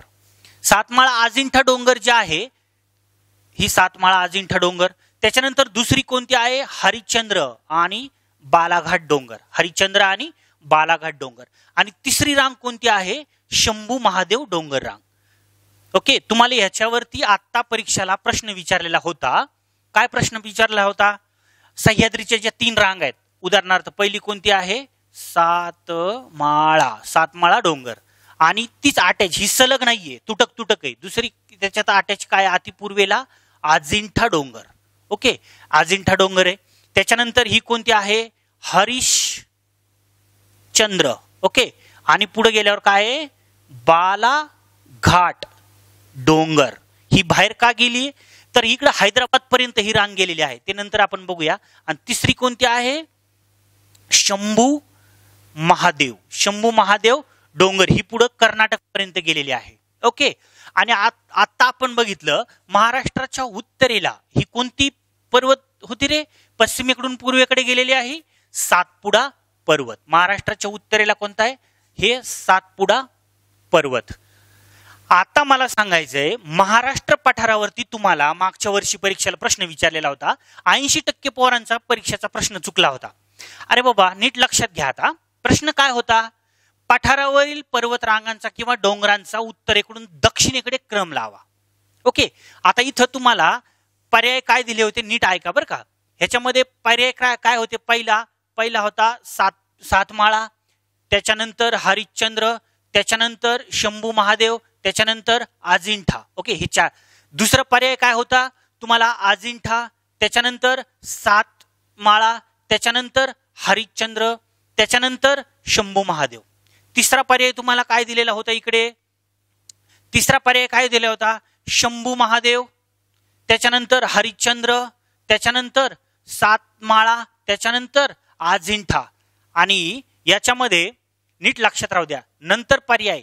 आता हे झाले, ठीक आहे, हे जाऊ द्या, पर्याय जाऊ द्या. आता तुम्हाला इथं उत्तर कसं काढायचंय? प्रश्न काय होता? उत्तरेकडून दक्षिणेकडे पर्वतांचा किंवा डोंगरांचा क्रम लावा. कशावरचा? महाराष्ट्र पठारावरचा. ए बाबा, महाराष्ट्र पठारावरच्या पर्वतांचा किंवा डोंगराचा जर क्रम विचारला तर सातपुडा पर्वत येण्याचा काही संबंध आहे का? काहीच नाही. तो सातपुडा पर्वत मध्य प्रदेशला आहे, तो महाराष्ट्रातल्या उत्तरेकडचा आहे, महाराष्ट्राच्या उत्तर सीमेवर आहे. ते म्हणते महाराष्ट्र पठारावरच्या डोंगरांचा क्रम कसा लक्षात ठेवायचा आहे मग? तर लक्षात राहू द्या, 1 नंबरला असं जर तुम्ही बघितलं तर अजिंठा डोंगरांग जी आहे ती 1 नंबरला आहे. म्हणून उत्तरेकडून दक्षिणेकडे पठारांचा क्रम लक्षात ठेवताना काय करायचं? पहिला अजिंठा, त्याच्यानंतर सातमाळा 2 नंबरला घ्यायचा आहे, त्याच्यानंतर हरिश्चंद्र 3 नंबरला, बालाघाट 4 नंबरला आणि शंभू महादेव डोंगर रांग दक्षिणेला. हे झाले 5. म्हणजे पहिला रांग यांची अजिंठा, त्याच्यानंतर सातमाळा, त्याच्यानंतर हरिश्चंद्र, त्याच्यानंतर बालाघाट, त्याच्यानंतर शंभू महादेव. हे आहेत पठारावरील डोंगरांचा उत्तरेकडून दक्षिणेकडे क्रम. ओके, मग आता मला सांगा, ही जी सातमाळा आहे आणि त्याच्या पुढे काय? अजिंठा आहे. सातमाळा अजिंठा. आता ही सातमाळा अजिंठा डोंगर रांग जी आहे ती मित्रांनो लक्षात घ्या, अति पूर्वेला गेल्याच्या नंतर ही 2 भागामध्ये डिवाइड होतीये. हे एक हा जो आहे उदाहरणार्थ सातमाळा अजिंठा ही अति पूर्वेला गेल्याच्या नंतर काय होतीये? 2 रेंज मध्ये डिवाइड होतीये. 2 रेंज मध्ये डिवाइड होती. याच्यावरती निश्चित एवढ्या पॉइंट वरती 3 वेळेस आयोगाने क्वेश्चन विचारलाय. काय 3 वेळेस क्वेश्चन विचारलाय? मग पहिला क्वेश्चन काय होता? सातमाळा अजिंठा अति पूर्वेला गेल्यावर 2 रेंज मध्ये डिवाइड होते. हा, हे पहिलं विधान. त्याच्यातल्या उत्तरेकडील रांगेला आणि दक्षिणेकडील रांगेला नाव काय आहेत ऐका अगोदर. ही आता आपण बघितलं होतं, ही कोणती रांग होती? अजिंठा. ओके, ही सातमाळा अजिंठा. नाशिकच्या पुढे सातमाळा अजिंठा डोंगररांग जेव्हा तिला अंकाई टंकाई म्हणतात आणि पुढे औरंगाबाद मध्ये गेल्याच्या नंतर तिला काय म्हणतात? अजिंठा डोंगर. आणि अजिंठा डोंगर अति पूर्वेला गेल्याच्या नंतर काय होते? 2 रेंज मध्ये डिवाइड होतीये. उत्तरेकडची जी काही लाईन आहे, उत्तरेकडचा जो भाग आहे तिला काय? ती बुलढाण्यापासून सुरुवात होते, म्हणून तिला काय म्हणतात? बुलढाणा रांग. किंवा ती यवतमाळ पर्यंत गेलेली आहे. पुढे काय आहे? ती यवतमाळ पर्यंत गेलेली आहे आणि यवतमाळ मध्ये तिला काय म्हणतात? पुसद. पुसदच्या टेकड्या. म्हणजे अजिंठा डोंगररांग अति पूर्वेला 2 भागामध्ये डिवाइड होते. त्यात उत्तरेकडच्या जी रांग आहे, उत्तरेकडची जी रेंज आहे तिला म्हणतात बुलढाणा किंवा पुसदच्या टेकड्या. बुलढाणा रांग किंवा पुसदच्या टेकड्या. आणि दक्षिणेकडे परभणी, हिंगोली, नांदेड या नांदेड पर्यंत जी गेलेली आहे तिला काय म्हणतात?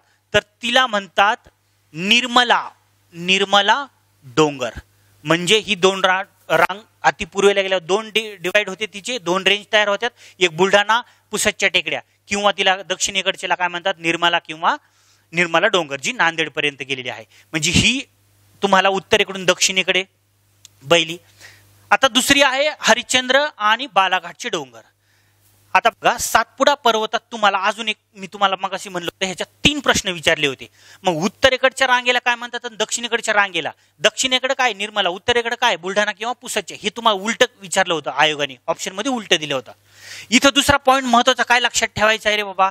तर दुसरा पॉईंट लक्षात ठेवायचा आहे, याच्यावरती तुम्हाला क्वेश्चन विचारते ना, आणि एक वेळेस विचारायला आहे. सातमाळा अजिंठा डोंगरामध्ये तुम्हाला अति पूर्वेला इथं अजिंठा डोंगर आहेत. अजिंठ्याच्या डोंगरामध्ये इथं अजिंठ्याच्या आणि वेरूळच्या जगप्रसिद्ध लेण्या ह्या तुम्हाला ह्या अजिंठा सातमाळा अजिंठा डोंगरामध्ये आहेत. त्याच्यानंतर इथं इतिहासकालीन दौलताबादचा किल्ला आहे. ओके, ह्या दौलताबादच्या किल्ल्यामध्ये चौक्याचे डोंगर आहेत, लक्षात राहू द्या. कोणते डोंगर आहेत? चौक्याचे डोंगर. आणि या चौक्याच्या डोंगरामध्ये एक नदी उगम पावती, त्याच्यावर एमपीएससीने क्वेश्चन विचारला होता, मला ते सांगायचं होतं. चौक्याच्या डोंगरामध्ये इथं एक नदी उगम पावती वाघूर, आणि ही नदी अशी उत्तरेकडून दक्षिणेकडे वाहत चालली आहे. लक्षात राहू द्या, महाराष्ट्र पठारावरील उत्तरवाहिनी नद्या कोणत्या? तर अजिंठा डोंगरामध्ये, चौक्याच्या डोंगरात, औरंगाबादमध्ये दौलताबादचा इतिहासकालीन किल्ला हा वाघूर नदीच्या काठावर आहे. मला हे सांगायचं, मला हा क्वेश्चन विचारला होता की इतिहासकालीन दौलताबादचा किल्ला कोणत्या नदीच्या काठावर आहे? वाघूर. वाघूर नदी कुठं उगम पावते? अजिंठा डोंगरात. अजिंठ्यामध्ये कुठं?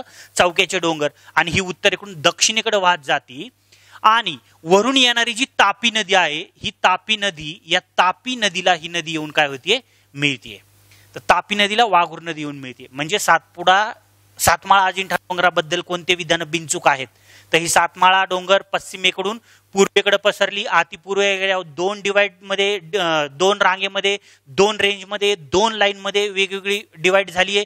तिथं इतिहासकालीन दौलताबादचा किल्ला आहे, अजिंठ्याची वेरूळच्या लेण्या आहेत, लक्षात राहू द्या. आणि या सातमाळा डोंगरामध्ये एक महत्वाची एक नदी उगम पावती आहे. ती म्हणजे कोणती नदी आहे? तर ती आहे इथं सातमाळा अजिंठा डोंगर नाशिक जिल्ह्यामध्ये. ती कोणती नदी आहे? ती गोदावरी नदी आहे. गोदावरी नदी उगम पावली आणि पूर्वेकडे वाहत गेली सातमाळा डोंगराच्या दक्षिणेला. कोणती नदी आहे? गोदावरी. लक्षात राहू द्या, कोणती नदी आहे? गोदावरी नदी. आणि सातमाळा अजिंठाच्या उत्तरेला कोणती नदी आहे रे इथं? आता आपण बघितली कोणती नदी आहे? तापी नदी. म्हणजे तुम्हाला इथं आता बघा अजून एक क्वेश्चन तयार झाला. सातमाळा अजिंठा डोंगरामुळे कोणत्या दोन नद्यांची खोरे वेगळी होतात? सातमाळा अजिंठा डोंगराची दोन कोणत्या नद्यांची खोरे आहेत? पहिली कोणती आहे? तापी नदी. दुसरी कोणती आहे? गोदावरी नदी.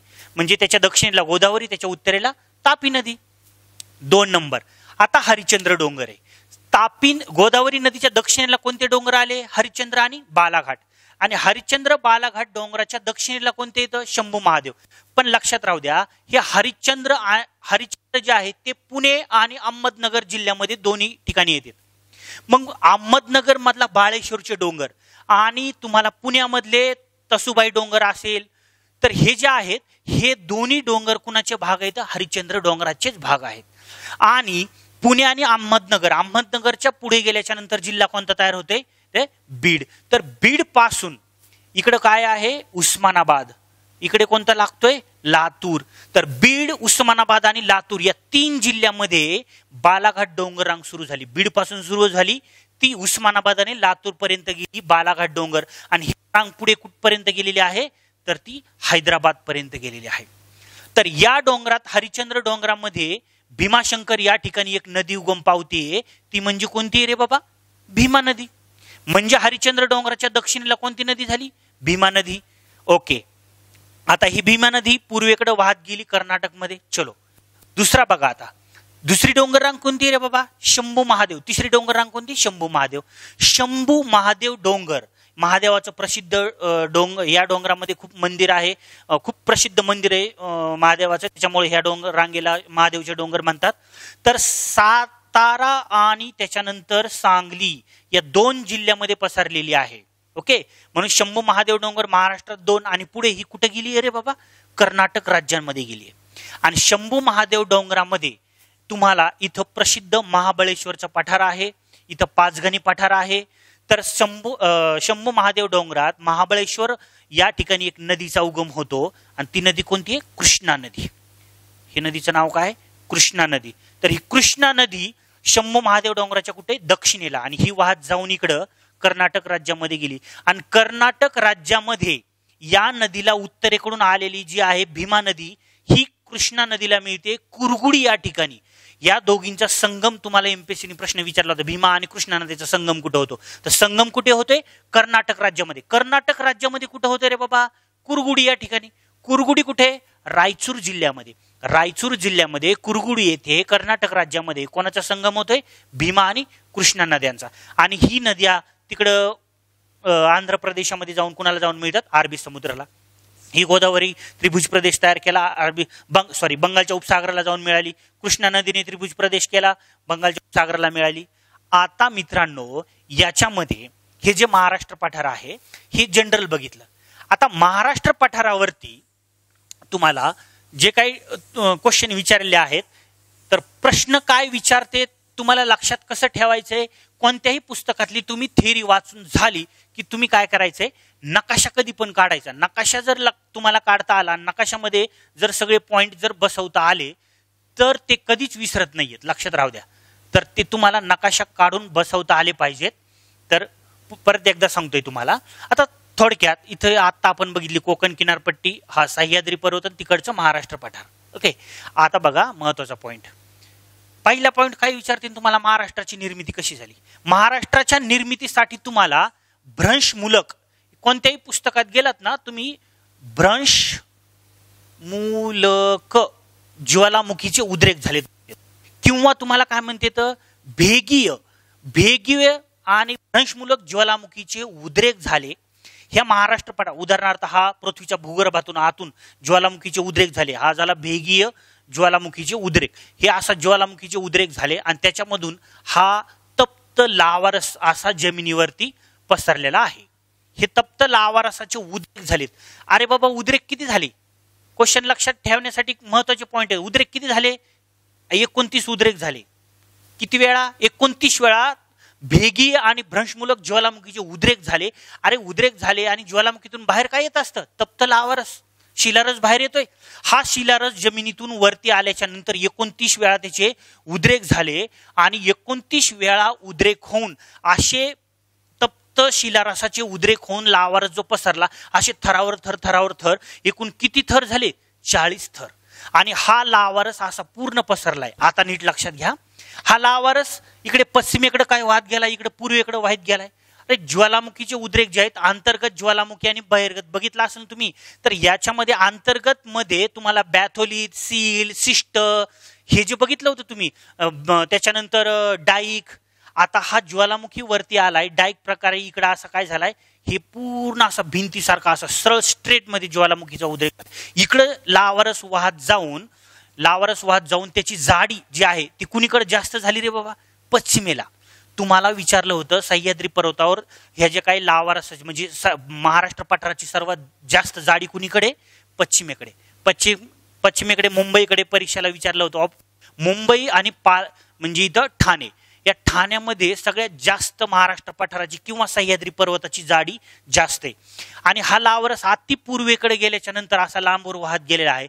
मग इकडे जाडी कशी असेल रे त्याची, कमी असणार आहे. म्हणजे इकडे जाडी कमी आहे, इकडे जास्त आहे.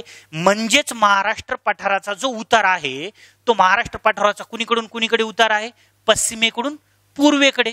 बरोबर ना, इकडे त्याची उंची जास्त आहे, इकडे जाताना ती कमी होते. आता निर्मिती कशी लक्षात ठेवायची बघा. महाराष्ट्र पठाराची निर्मिती भ्रंशमूलक किंवा भेगीय ज्वालामुखीचे किती उद्रेक झाले, 29 वेळा उद्रेक झाले. आणि त्या 29 वेळा उद्रेक होऊन तप्त लावारस हा पृष्ठभागावर पसरलाय. त्याचे एकावर एक थर किती येतं, 40 थर. आणि ह्या 40 थराने महाराष्ट्राचा, मी काय म्हणतोय, महाराष्ट्राचा या तप्त लावारसाने किती टक्के भाग व्यापलेला आहे, 90%. आणि दख्खनच्या पठाराचा किती टक्के भाग व्यापलाय त्यांनी, 49%. दख्खनच्या पठाराचा 49, महाराष्ट्राचा 90%. म्हणून मित्रांनो महाराष्ट्र पठाराला दुसरं नाव काय आहे, दख्खनचे पठार. तुम्हाला विचारलं ना एखाद्याने महाराष्ट्र पठाराला दख्खनचं पठार का म्हणतात, तर त्यांना सांगायचं महाराष्ट्र पठारावर भ्रंशमूलक भेगीय ज्वालामुखीचे 29 वेळा उद्रेक झाले. त्याच्यातून तप्त शिलारस लावारस असा बाहेर पडला आणि त्यांनी महाराष्ट्राचा 90% भाग व्यापला आणि पठाराचा किती व्यापला, 49. त्याच्यामुळे महाराष्ट्र पठाराला नाव काय पडलं, दख्खनचं पठार. आणि ह्या शिलारस पूर्ण शांत झाल्याच्या नंतर काही वर्षाच्या नंतर त्याच्यापासून खडक निर्माण झाले. आणि ते खडक कोणते होते, तर बेसॉल्ट.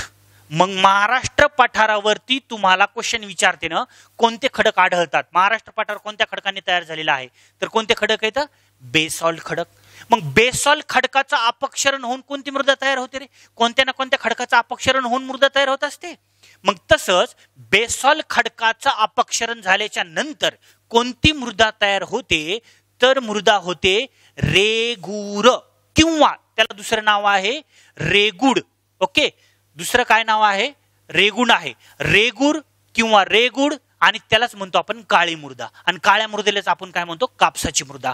तर ह्या महाराष्ट्र पठारावरती, दख्खनच्या पठारावरती कोणत्या मृदेने सर्वात जास्त भाग व्यापलाय असा तुम्हाला आयोगाने प्रश्न विचारला होता. तर कोणती मृदा आहे? काळी मृदा किंवा रेगूर मृदा. मग याच्यामध्ये कोणतं पीक घेतलं जातं सर्वात जास्त?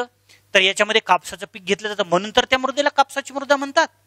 तुम्हाला नंतर क्वेश्चन विचारला होता, रेगूर मृदेला काळा रंग कशामुळे प्राप्त झालाय? त्याच्यामध्ये टिटॅनियम फेरस मॅग्नेटाइट या घटक द्रव्यामुळे त्याला काळा रंग प्राप्त झाला.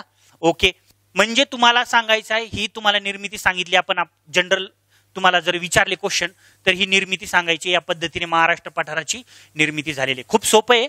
मी आपण तुम्हाला एक जनरल अभ्यास कसा करायचा आहे हे सांगतोय तुम्हाला. आपण सगळ्या डायग्राम तर ऑलरेडी अगोदर तयार केलेले आहेत, पण तुम्हाला इथं फास्ट मध्ये मी तुम्हाला जनरल सांगतोय की तुम्हाला अभ्यास करताना कसा अभ्यास करायचा आहे. ओके, आता उदाहरणार्थ हा एक लास्ट पॉइंट आपण बघणार आहे. उदाहरणार्थ हा तुमचा महाराष्ट्राचा नकाशा आहे. हे कोकण किनारपट्टी, त्याच्यानंतर हा सह्याद्री पर्वत. हा आता आपण चर्चा करत होतो महाराष्ट्राच्या पठाराची, महाराष्ट्र पठार किंवा तुम्हाला इकडे दख्खनचं पठार. तर पहिला पॉइंट इथे निर्मिती बघितली आपण. महाराष्ट्र पठाराची एकूण लांबी, महाराष्ट्राची लांबी किती आहे रे? टोटल महाराष्ट्राची जर लांबी बघितली तर ती किती किलोमीटर आहे? 800 किलोमीटर. पण आपण महाराष्ट्र पठाराची बघतोय. महाराष्ट्र पठाराची लांबी जर तुम्हाला विचारली तर किती घ्यायची?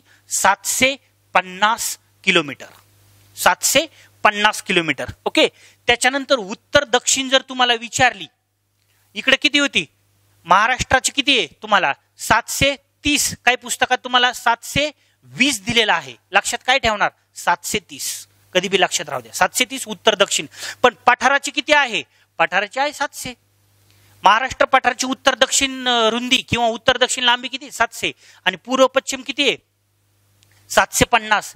आणि महाराष्ट्र पठाराची उंची, महाराष्ट्र पठाराची जर तुम्हाला उंची विचारली तर इथं किती घ्यायची? 450 मीटर.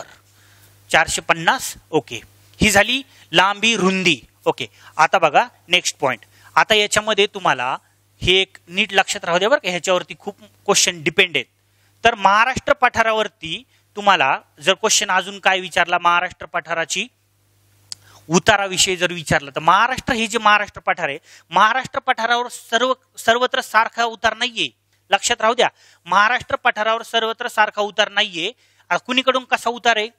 तर इथं तापी नदीचं जर तुम्ही खोरं बघितलं, एवढ्या तापी नदीचं खोरं आहे हे उत्तरेला. तर या तापी नदीच्या खोऱ्यामध्ये, तापी आणि पूर्णा नदीच्या खोऱ्यामध्ये महाराष्ट्र पठाराचा उतार कुणीकडून कुणीकडे? पश्चिमेकडून पूर्वेकडे. बाण लक्षात राहा. महाराष्ट्राच्या उत्तरेला खानदेशामध्ये महाराष्ट्राचा पठाराचा उतार कुणीकडून आहे? पश्चिमेकडून पूर्वेकडे. ओके, त्याच्यानंतर इथं पैनगंगा नदी आहे. ओके, इथं तुम्हाला ही वर्धा नदी, त्याच्यानंतर ही वैनगंगा नदी, ह्या आल्या एकत्रित. इथं झाली प्राणहिता, ही मिळाली गोदावरीला. ह्या उत्तरेकडून दक्षिणेकडे नद्या वाहतात. याचा अर्थ इथं तुम्हाला महाराष्ट्र पठाराचा जो उतार आहे अति पूर्वेला, तो कोणीकडून कोणीकडे रे? उत्तरेकडून दक्षिणेकडे. महाराष्ट्राच्या उत्तरेला खानदेशात त्याचा उतार पश्चिमेकडून पूर्वेकडे, अति पूर्वेला कोणीकडून कोणीकडे? उत्तरेकडून दक्षिणेकडे. मग जो राहिलेला भाग आहे पठाराचा, त्याचा उतार कुणीकडून कुणीकडे रे? पश्चिमेकडून पूर्वेकडे. म्हणजे महाराष्ट्र पठाराचा जो उतार आहे, पठारावरती पश्चिम पूर्वेकडे, पूर्वेला गेल्यावर उत्तरेकडून दक्षिणेकडे.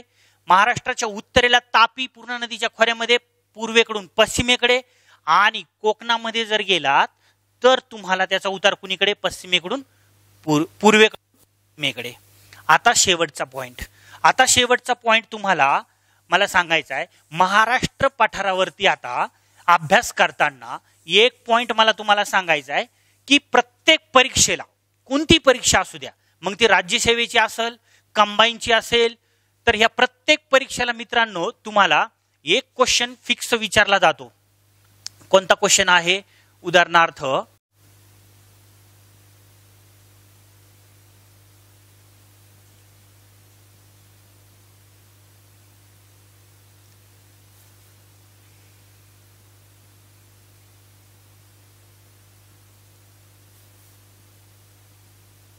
चला तर मित्रांनो लक्षात घ्या, एक क्वेश्चन तुम्हाला बऱ्याचशा वेळेला परीक्षेला क्वेश्चन विचारला जातो ते म्हणजे शेवटचा आपण बघणार आहे महाराष्ट्रातील शिखरे. म्हणजे याच्या अगोदर आपण जे बघितलं महाराष्ट्राचा पठाराचा संदर्भात निर्मिती, त्याच्यानंतर मग तो ज्वालामुखीचे उद्रेक झाले 29, मग नंतर शांत झाला, नंतर पठाराची निर्मिती झाली, खडक झाला तयार, त्याचं अपक्षरण झालं, मृदा तयार झाली. तर ते महाराष्ट्र पठाराचे भूरूपे 3 पद्धतीने लक्षात ठेवायचे. एक पठारे, दुसरं खडक पहिलं पठार, त्याच्यानंतर टेकड्या, त्याच्यानंतर डोंगर. हे 3 पॉइंट कधी पण लक्षात ठेवायचे महाराष्ट्र संदर्भात. आणि चौथा पॉइंट काय आहे? शिखर. महाराष्ट्रातील शिखर जे आहेत ते तुम्हाला प्रत्येक परीक्षेला क्वेश्चन विचारतात. आणि हा पॉइंट लक्षात ठेवताना कोणते शॉर्टकट ट्रिक्स वापरायचे मी तुम्हाला प्रत्येक टॉपिकला ते लक्षात ठेवण्यासाठी शॉर्टकट ट्रिक्स सांगणार आहे. तर त्याचं पहिलं उदाहरण मी तुम्हाला सांगतो. उदाहरणार्थ तुम्हाला आता शिखर लक्षात ठेवायचे महाराष्ट्रातले. कोणत्याही परीक्षेला बघा उंची शिखर जोड्या लावा, त्याच्यानंतर उत्तरेकडून दक्षिणेकडे शिखरांचा क्रम लावा, त्याच्यानंतर उंचीनुसार शिखरांचा कोणता क्रम बरोबर आहे, असे वेगवेगळे क्वेश्चन तुम्हाला एमपीएससी शिखरासंदर्भात विचारतात. सगळ्या महाराष्ट्रातल्या मुलांना माहिती आहे शॉर्टकट शिखरांचा लक्षात ठेवण्यासाठी कसामी ह स तो. ओके, हा शॉर्टकट आहे, सगळ्या पोरांना माहिती आहे. माझा शॉर्टकट ह्याच्यापेक्षा वेगळा असणार आहे का? तर उदाहरणार्थ 2017ला मित्रांनो तुम्हाला कंबाईनला एक परीक्षेला क्वेश्चन विचारला होता, खालील शिखरांचा उंचीनुसार क्रम लावा. तर खालील शिखरांचा उंचीनुसार क्रम लावा. त्याच्यात शिखर काय दिले होते रे? राजगड, त्याच्यानंतर रायरेश्वर, त्याच्यानंतर शिंगी, त्याच्यानंतर मांगीतुंगी. आता बरं कसा हसतो ह्या शॉर्टकट नुसार शिखरांचा उंचीनुसार क्रम लागते का? मांगीतुंगी, रायरेश्वर, राजगड. मग आता कुठे गेला कसामी हसता? अरे बाबा कसामला अशी फाशी झाली, आता कसाम हसणं शक्य नाहीये. ह्या कसामी हसतो यावरून तुम्ही कोणत्याही शिखराचा क्रम लावू शकत नाहीयेत आता. कारण का आता एमपीएससी तुम्हाला जे शिखराचे नाव विचारते ती वेगळीच नाव आहेत. लक्षात ठेवण्यासाठी तुम्हाला एक शॉर्टकट ट्रिक्स आणलीये जी तुम्हाला स्पर्धा परीक्षेचं तुमचं स्वतःचं वय वर्ष संपेपर्यंत कामी येणार आहे. एकच शॉर्टकट सगळ्या शिखरांना लागू पडतोय. कोणता शॉर्टकट आहे? चलो, तर महाराष्ट्रातल्या शिखरांचा उंचीनुसार क्रम लावा. बघा आपण शॉर्टकट काय लिहिलाय, तर इथं बघा शब्द काय? कसाम. बरोबर, पहिला शब्द काय आहे? कसाम, त्याच्यानंतर भी, त्याच्यानंतर ह, कसाम भी हतास, कसाम भी हतास. तेवढ्यात राजा रायरेश्वराने. आता बघा, हे बघा, क म्हणजे कळसुबाई सालेर महाबळेश्वर, भी म्हणजे भीमाशंकर, हरिश्चंद्र, तोरणमाळ, सप्तशृंगी, राजा म्हणजे राजगड, रायरेश्वर म्हणजे काय? रायरेश्वर. शॉर्टकट लक्षात राहू दे, इथं दिलेला आहे, नोट्स मध्ये तुम्हाला मिळणार आहे, नोट्स मध्ये दिलाय कसाम भी हतास. तेवढ्यात हा शब्द वाक्यरचना जोडण्यासाठी टाकलाय, त्याचा काही संबंध नाहीये. कसाम भी हतास, तेवढ्यात राजा रायरेश्वराने, राजाचं राजगड, रायरेश्वराचं रायरेश्वर, दोन्ही पुण्यामधले किल्ले येतं, त्याची उंचीनुसार दर्जा मिळालाय. कसाम भी हतास, तेवढ्यात राजा रायरेश्वराने मांगी तुंगीवर असता. मांगी तुंगी शिखराचं नाव आहे. मांगी तुंगी वर शिखराचं नाव, वर फक्त कट करा म्हणजे ते वाक्यरचना जोडण्यासाठी त्याला अंडरलाईन करून ठेवायची. अंडरलाईन केलेल्या शब्दाचा अर्थ वाक्यरचना जोडण्यासाठी. ओके, कसाम भी हतास, तेवढ्यात राजा रायरेश्वराने मांगी तुंगीवर असता, असता म्हणजे आस्तंबा त्र्यंबकेश्वर वरून ब्रह्मगिरीला शिंग फुकले. ब्रह्मगिरी शिखराचं नाव आहे ब्रह्मगिरी. शिंग फुकले, शिंग म्हणजे काय? शिंगी डोंगर, शिंगी शिखराचं नाव आहे, शिंग फुकले. तेवढ्यात, परत तेवढ्यात शब्द आलाय, त्याला अंडरलाईन करा. तेवढ्यात नाणेघाटात, नाणेघाट ही शिखर आहे बरं का, नाणेघाटात तौला शिखराचं नाव, तामिनी शिखराचं नाव, वैराट शिखराचं नाव. तेवढ्यात मांगी तुंगीवर असता त्र्यंबकेश्वर वरून ब्रह्मगिरीला शिंग फुकले.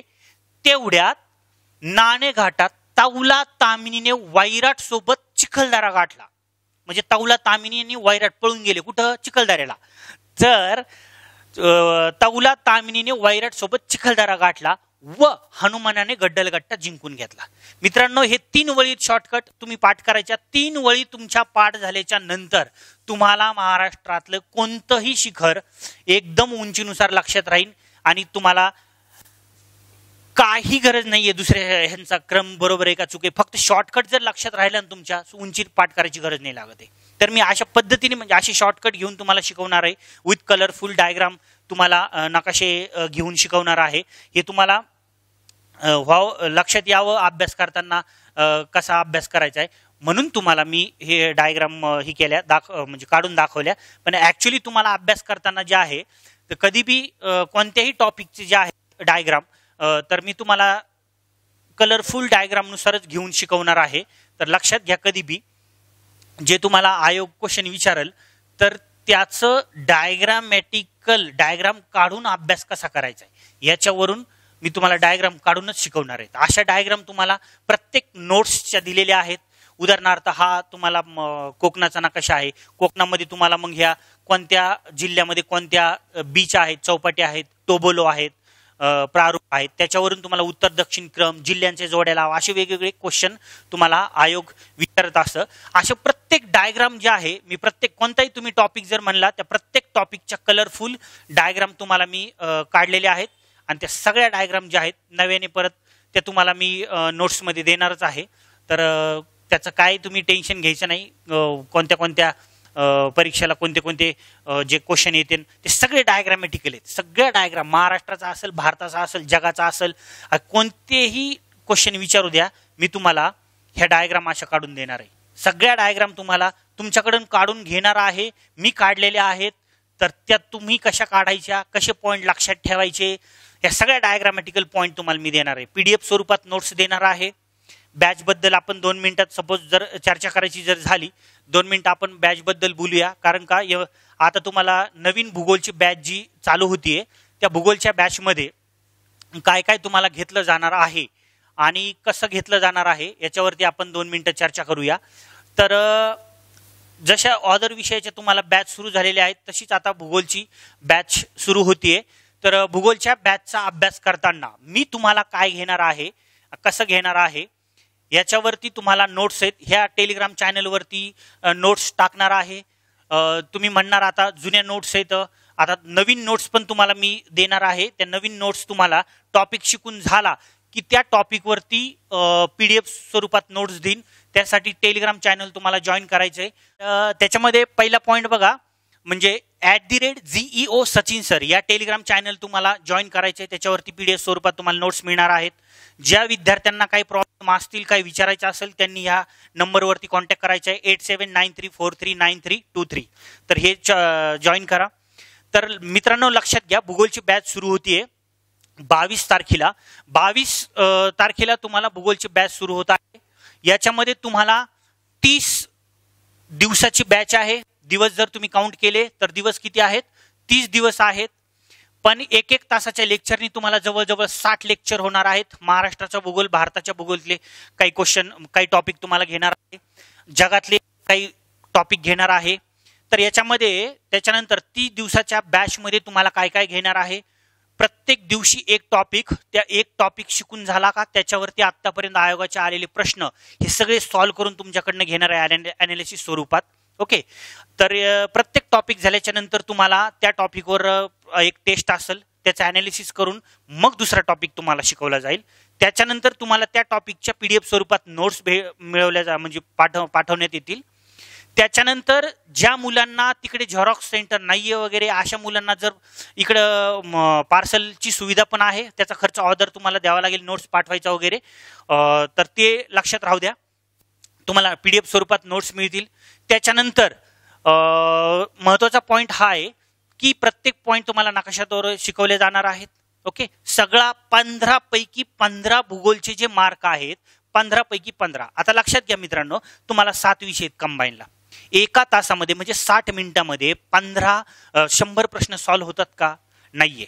मग आता तुम्ही ऑदर विषयाचा बाकीच्या 6 विषयाचा अभ्यास करा. जो 7वा विषय आहे म्हणजे भूगोल. भूगोल एकमेव पोरांनो असा सब्जेक्ट आहे जिथं तुम्हाला 15 पैकी 15 मार्क मिळवता येतात आणि मी तुम्हाला 15 पैकी 15 मार्क आउट ऑफ मार्क पाडून देणार आहे. ते कसे देणार आहे? जर तुम्हाला 15 पैकी 15 नाही मार्क पडले तर तुम्ही कधीही परीक्षा झाल्याच्या नंतर मला भेटायचं, पैसे वापस घेऊन जायचे. पण अट एकच आहे, मी सांगितल्या पद्धतीने तुम्हाला अभ्यास करावा लागेल आणि मी तुम्हाला काय होमवर्क देईल ते तुम्ही वेळेच्या वेळी तयार म्हणजे तुम्हाला ते तयार करावं लागेल.